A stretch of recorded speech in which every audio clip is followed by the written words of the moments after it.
ഈശോയിൽ ഏറെ സ്നേഹമുള്ളവരെ, സങ്കീർത്തനം 68:19 പറയുന്നു, അനുദിനം നമ്മെ താങ്ങുന്ന കർത്താവ് വാഴ്ത്തപ്പെട്ടവനാകട്ടെ.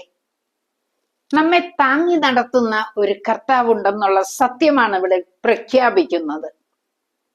വിശുദ്ധ ക്ലാരയുടെ ജീവിതത്തിലെ ഒരു രംഗം.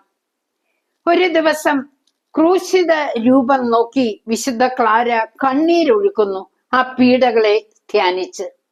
പെട്ടെന്ന് സാത്താൻ കടന്നു വന്ന് പറഞ്ഞു, നീ എന്തിനിങ്ങനെ കരഞ്ഞ് നിന്റെ സൗന്ദര്യവും ഒരായുസ്സും നഷ്ടപ്പെടുത്തുന്നു?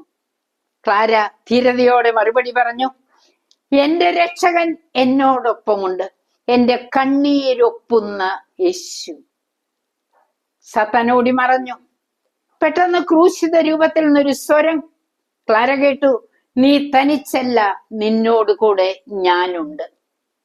പ്രിയപ്പെട്ടവരെ, ഒരു സത്യമാണ് ഇവിടെ തെളിയുന്നത്. നാം ഒറ്റയ്ക്കല്ല, നാം ഭയപ്പെടേണ്ട. കൂട്ടുകാരാരുമില്ലെങ്കിലും, ഭവനത്തിൽ തനിച്ചായാലും യേശു നമ്മോടൊപ്പമുണ്ട്. യേശുവുള്ളടുത്ത് ആരൊക്കെയുണ്ട്? പരിശുദ്ധ അമ്മയുണ്ട്, മലാഖമാരുണ്ട്, വിശുദ്ധരുണ്ട്, പരിശുദ്ധ ത്രിത്വം നമ്മുടെ കൂടെയുണ്ട്.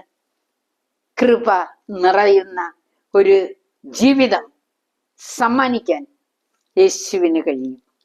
നമുക്ക് ധീരതയോടെ മുന്നേറാം. ആ കരം പിടിച്ചുകൊണ്ട് മുന്നേറണ്ടേ?